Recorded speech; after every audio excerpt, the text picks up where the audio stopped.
Sugar, considered one of the most irresistible, intoxicating, and even addictive substances in the world, people have found it quite difficult to limit or eliminate their intake of this substance. And there's much talk about the effects of sugar on the body and why we should limit it. But just how much does sugar affect your body when you have it regularly? Does our body have a need for sugar, or should we eliminate it entirely? And is there something that can be substituted for sugar? We're going to examine these questions today, so please stick around. Sugar is a carbohydrate that occurs naturally in many foods.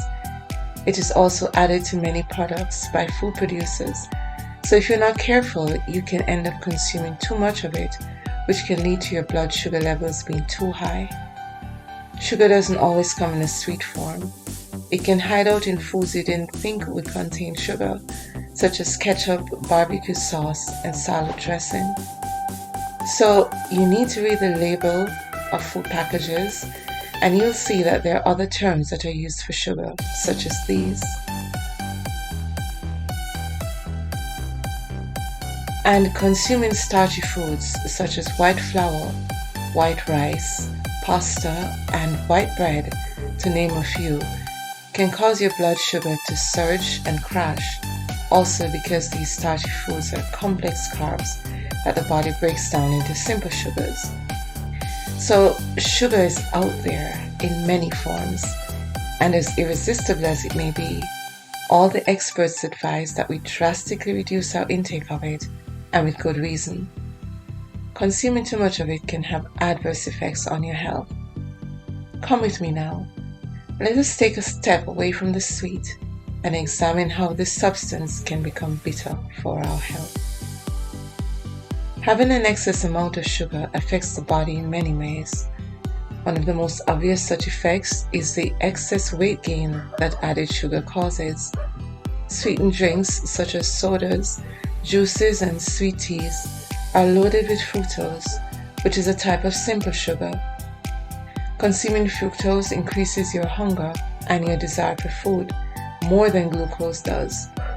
Studies have shown that an excess of fructose consumption can cause a resistance to leptin, which is a hormone that regulates hunger and tells your body when to stop eating. In other words, sugar does not curb your hunger, so you can easily consume a high number of calories, and especially if you don't burn these off regularly, you can gain weight rapidly. What is more, excess amounts of sugar can inflame your fat cells, actually causing them to release chemicals that cause you to gain weight.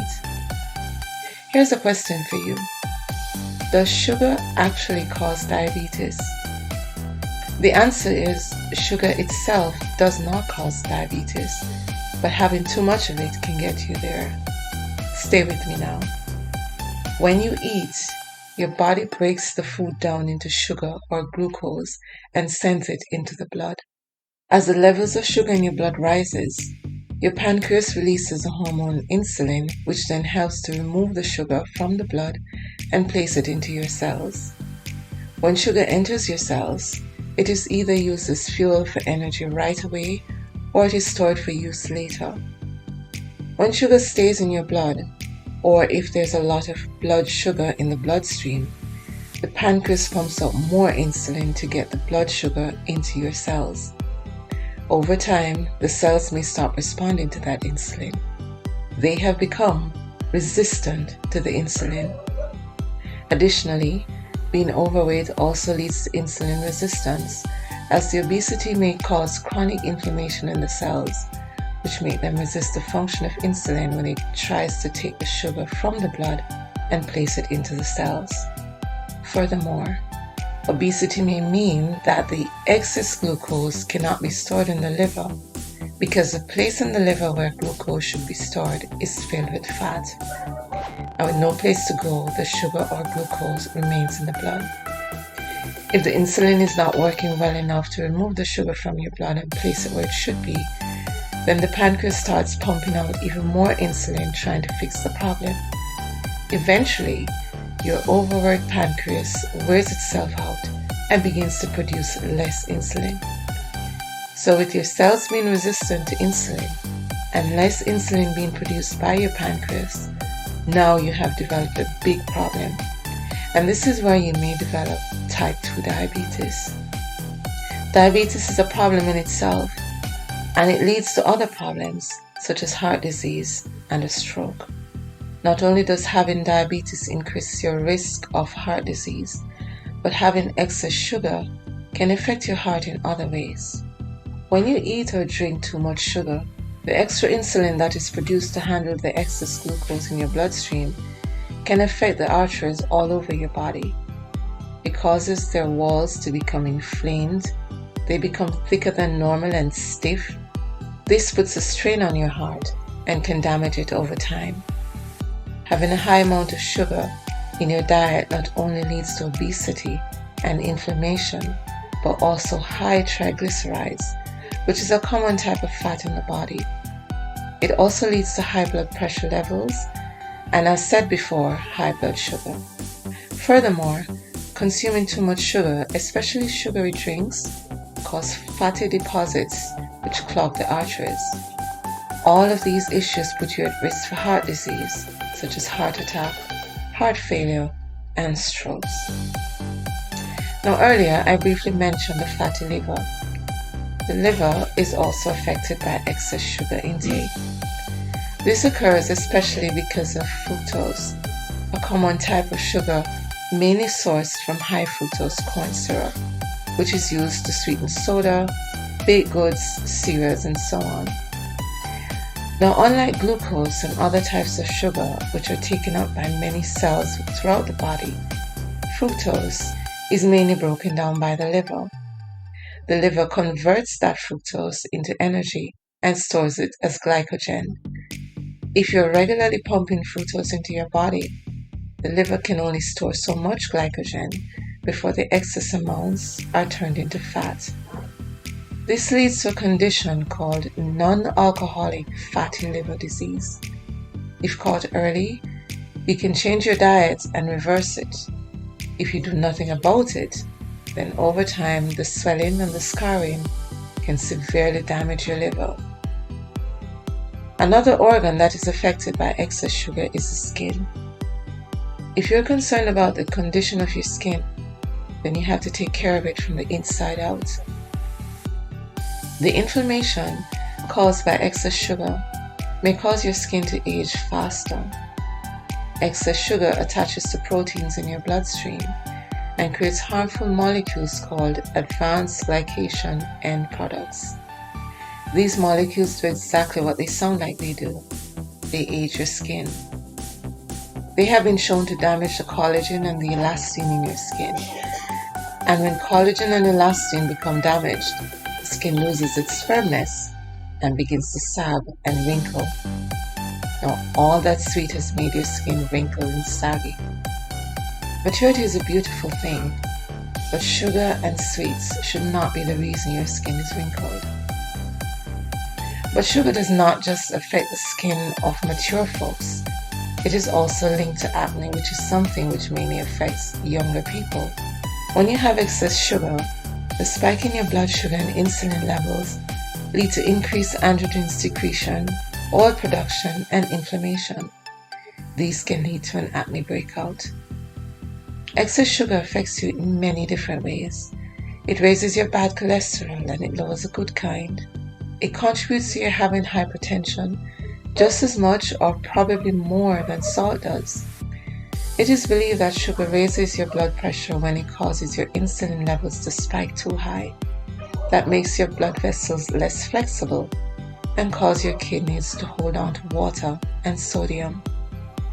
It affects your joints as well. Having excess sugar has also been shown to worsen joint pains due to inflammation that it causes in the body.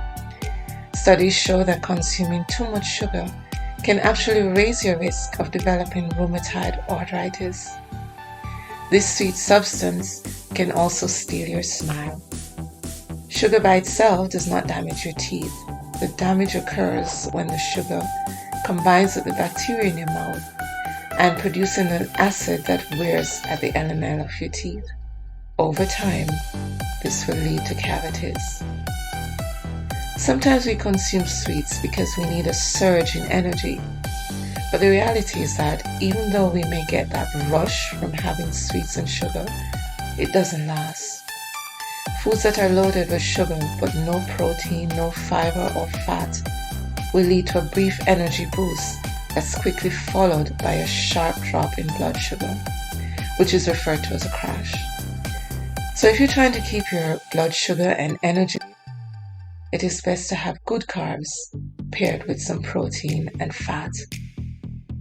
And of course, this list would not be complete if we did not discuss the correlation between having excess sugar and the risk of developing cancer. So let's get this question out of the way. Does excess sugar lead to cancer? Well, there are opposing views on this, and more research is needed. But the simple answer for now is that it does not directly lead to cancer. There is one view that sugar feeds cancer cells, but what actually happens is that cancer cells grow faster than normal cells and therefore require more energy. And the sugar we consume, when broken down into glucose, provides this energy. The obesity, which is caused by excess sugar consumption, is what actually puts you at significant risk for developing cancer. Obesity causes inflammation because the visceral fat cells are large and there are a lot of them. This excess fat does not leave much room in your cells for oxygen, and that low oxygen environment in the cells leads to inflammation. This inflammation can keep the body from properly responding to insulin, and as I said before, when the body does not respond to insulin correctly, it produces more insulin to make up for that. And this increase in insulin causes the cells to multiply more often, and the more the cells divide, the higher the risk that something could go wrong and a tumor could develop. Insulin can also increase the production of other hormones such as estrogen, and fat cells also release estrogen. This can trigger cells to divide more quickly in the breast and the womb, which can lead to cancer of the breast and of the uterus. So in view of the effects that sugar has on our bodies, the question is, do we have to have sugar? Does our body really need it? As we said before, sugar is a carbohydrate, and we need good carbohydrates for energy. The body breaks this carbohydrate down into glucose, which enters the bloodstream and acts as a source of energy. This glucose is supplied to the brain and provides energy to cells around the body. According to the experts, the body does not need added sugar to function properly. There are sugars which occur naturally in healthy food options, which have other nutrients which help the body to stay healthy. For example, in addition to fructose, fruits contain fiber and various vitamins and minerals. Most foods and drinks that contain added sugar, such as pastries and soda, do not have these nutrients. Eating a lot of fruits, vegetables, and dairy products, along with other sources of carbohydrates, can be a healthy way to meet your daily recommended intake of sugar. The fiber and protein contained in fruits and vegetables slow the process at which your body digests these foods, so your cells get a steady supply of energy instead of the rush and the crash that is caused by refined sugar. So with sugar occurring naturally in healthy foods, your body doesn't really need any added sugar. So how do you beat the sugar habit? How do you reduce your intake of refined sugar? Some have suggested that you cut off all sugar cold turkey. The idea is to purge your system of sugar, but this drastic change is difficult to keep up with, and you'll end up falling back into your old habits.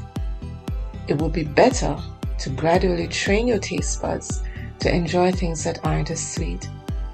Some have suggested using artificial sweeteners in place of regular sugar, but these do not help you to break your taste for sweets. In fact, they may cause you to crave even more sugar. So here are some practical things that you can do. Instead of cutting off sugar cold turkey, Try removing one sweet food from your diet each week. For example, you could pass on dessert after dinner. Try putting less sugar in your coffee. Try having berries and other fruit on your oatmeal instead of sugar. You can try dried, frozen, or canned fruit which have no added sugar. Also, try low-fat milk or low-sugar yogurt. Remember to check the labels of food and pick those that don't have a lot of sugar. Also, try cooking your own meals. This way you have control over how much sugar is added to your meals. Begin eating more fruits and vegetables so you can get the sugar you need from healthier sources. Add protein and fiber to your diet because eating protein does not cause your blood sugar to spike the way refined carbs and sugars do. And high protein foods digest slowly, keeping you feeling full for longer, making it easier for you to curb your sugar cravings. Fiber also keeps you full and gives you energy without raising your blood sugar and causing a hunger crash after. Another way to cut your craving for sugar is to start working out more. And you may be wondering now, just how does exercise curb sugar craving? The truth is, when we do one thing that is good for us, we start feeling better about ourselves. And it makes us want to do other things that are good for us and to make healthier choices. Therefore, exercising will motivate us to make healthier choices throughout the day, which will include or should include ensuring that we're having our daily recommended amount of water. Try these tips, and over time, perhaps within weeks, you will notice that you've lost that constant craving for sugar. If you make small, simple changes to your diet, it is easier to keep them up. The aim is to regulate your intake of sugar. You don't have to eliminate it entirely from your diet, but we do want to get it to a place where we can only consume the amount that is safe for us in the long term. I hope this information was useful to you. If it was, please press the like button and please share this with your family and friends. I'm very grateful that you decided to stop by. If you're returning, please know that I really appreciate you. And if this is your first time here, you are more than welcome to join the family by hitting the subscribe button. Thank you so much for watching.